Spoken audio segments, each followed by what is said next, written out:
Sí. ¡Ay, jaja! Sí, señor. Prepárate para recibir la carne, papacito. Si bien que te gustó mi trozón. Ay, al fin me la diste entera, papi. And Theo over here is the one with Galadriel levels of long power, because this guy was the one that spent the longest inside of the gas cloud. So he's like, mano, les van a faltar pa' pelarme la verga ese gas caliente. Ese gas y esa ceniza me lo paso por los huevos. Nah, these are some mamadas. That makeup department, it's working after hours. How much time do you think it took to perfectly arrange the fake ash on top of her salon eyelashes? So our favorite rabbit squirrel is fine and dandy. Ay, pinche ardilla rabiosa, hija de tu madre. Que nada te pueda hacer daño, cabrona. So whatever, everything's burning in... ¡Ay, ay, ay! ¡Un caballo en llamas! Muy caliente. But yeah, for some reason they put a horse on flames to show us how hot is the environment around her. But for some reason Galadriel is not affected.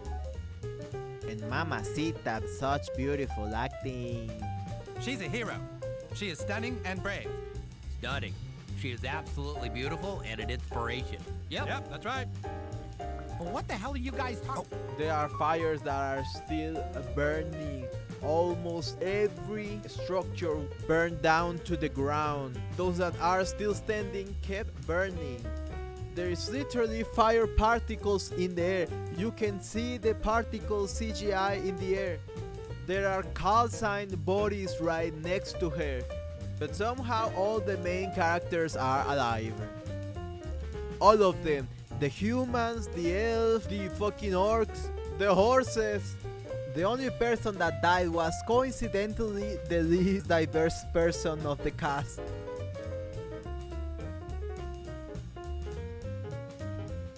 But nah, there's no plot armor, no, this show is perfect.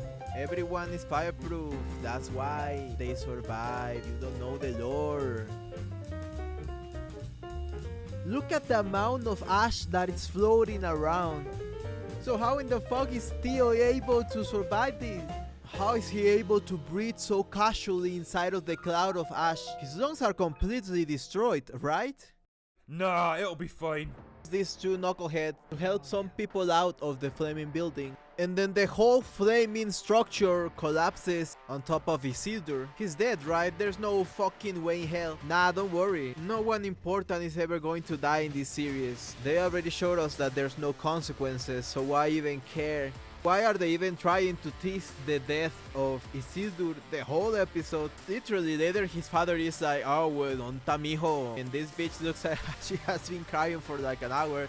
So that's probably your answer. They even let Isildur's horse go. This guy's like, oh, my son died, now you can go free. Fuck me. Please remember to like and subscribe.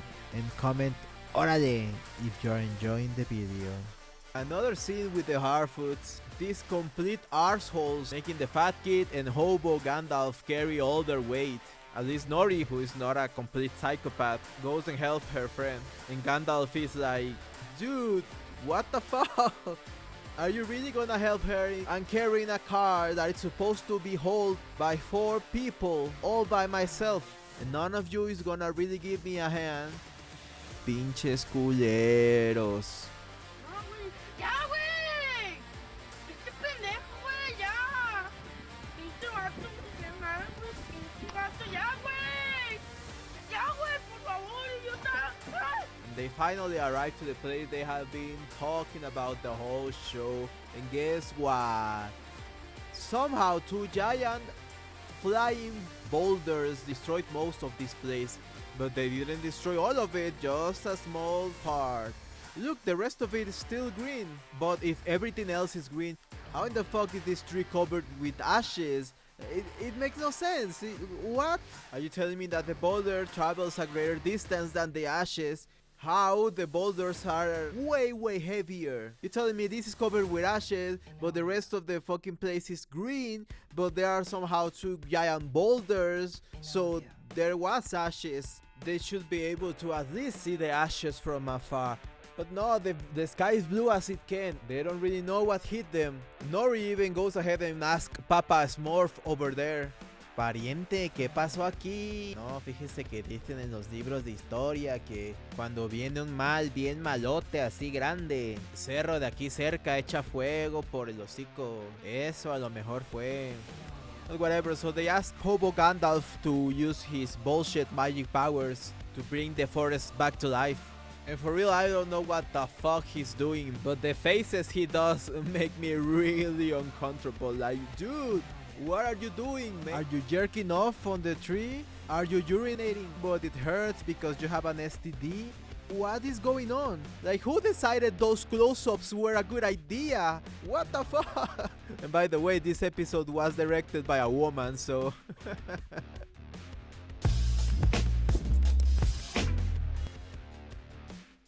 Obviously it doesn't work. The tree blows up, literally blows up. So a branch falls down on Nori and her sister, and then everyone gives Hobo Gandalf this look of, oh, you're a monster, you're such a monster. My homie, you asked him to do it. You asked him to jack off on the tree. Why are you reacting like this when it didn't go well, when it was your plan? Who cares? Who cares about the Harfoots, to be honest? And we have Elrond on his knees, literally asking for the meat, and Papi Dwarf ready to give it to him raw. But now what really happens is that Elrond goes and asks for the mithril, and Papi Dwarf is like, nah, I'm not gonna risk dwarven life for the desires of an elf. I'm not getting any of this mithril, which makes sense actually. But Thurin insists like, no Papi, but he's my boyfriend. And Papi goes like, I don't give a fuck boy, you're disowned. Then he goes and cries to his wife. And she's like, we are the best part of the show. And he's like, yeah we are. So they randomly discover that the mithril removes the black gunk of the leaves of the tree. Hey, Mordecai. What? Do you think I'm dumb? Yes. Okay, yeah, I thought so. So Turin says, Papacito, regresa! And Elrond comes back. And then we get a bunch of scenes of people walking, useless, pointless scenes of people walking. Like seriously, this is 5 times the speed, and even then it drags so much.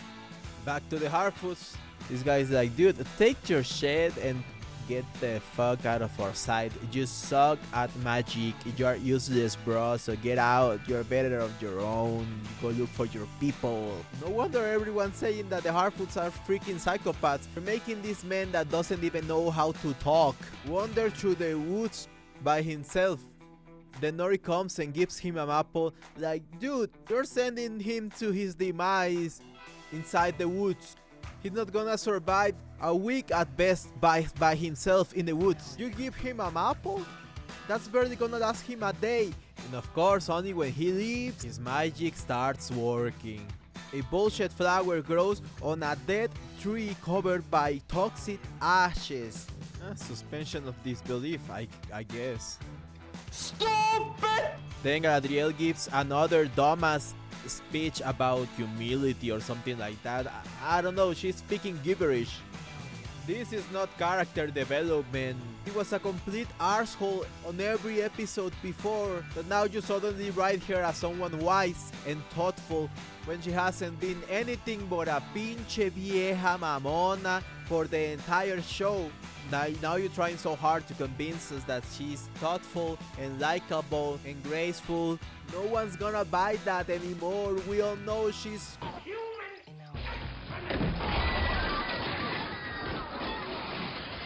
so it feels so forced, and it feels like you're trying really hard to make us like her, but you already fucked it up. You already made her the worst character in modern media. So what are you expecting from us?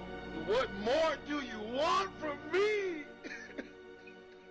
Then we get another weird-ass homoerotic scene between Turin and Elrond. Prepárate para recibir la carne, papacito. Si bien que te gustó mi trozón. Ay, al fin me la diste entera, papi. Then after digging on their own asses, they finally find the mithril.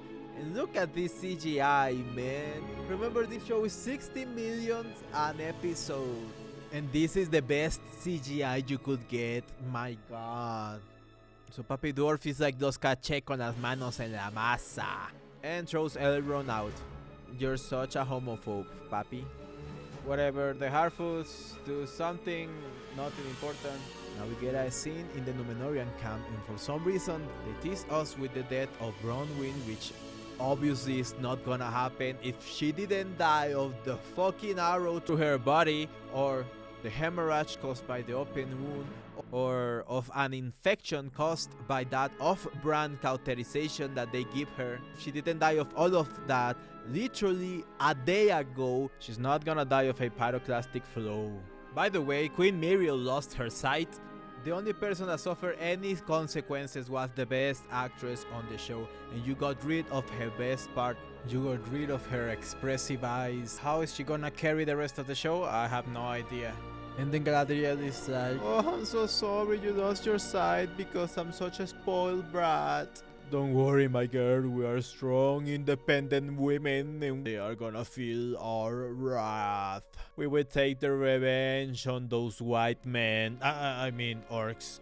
Tells Elendil to prepare the boat because we're leaving tomorrow, so Elendil realizes that they are not even gonna make the effort to look for his son. Yep, he's dead. Although we all know he isn't because he's literally in the movies. So again, I don't know what they are expecting. And they actually leave. And Elendil has nothing to say about it. They just leave his son behind.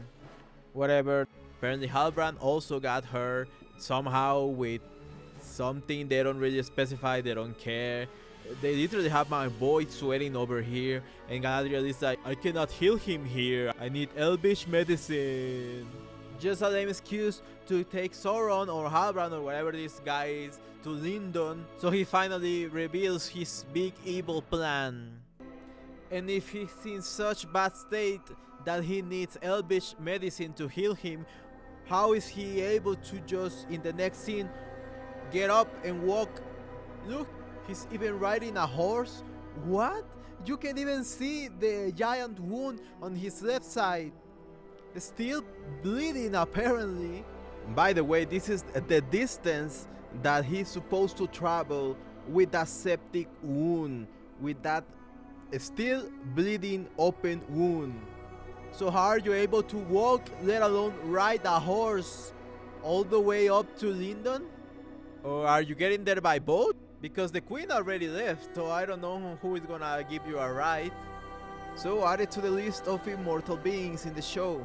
First we obviously have Galadriel, but she's on another level. She is an interdimensional supreme being. Then we have Juan Brand and Bronwyn over here, who are not only impervious to fire and toxic gas, they also heal very fast, cannot bleed out to death, and are immune to all infections.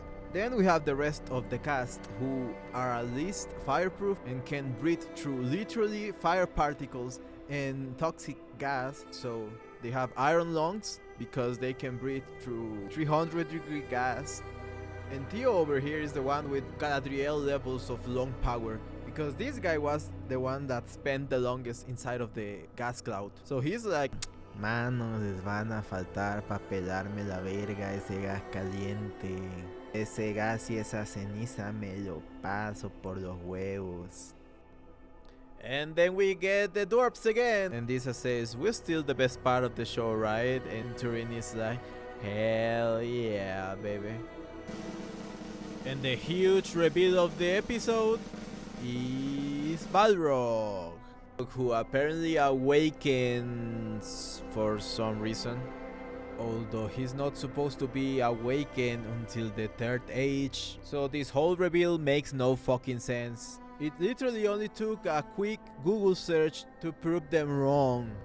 Because Balrog remained undisturbed throughout the second age and most of the third age, until the dwarves awoke it in the year 1980 of the third age. when they mine too deeply and too greedily in the search for mithril. So this entire plotline wasn't supposed to happen for another 4,000 years or something like that.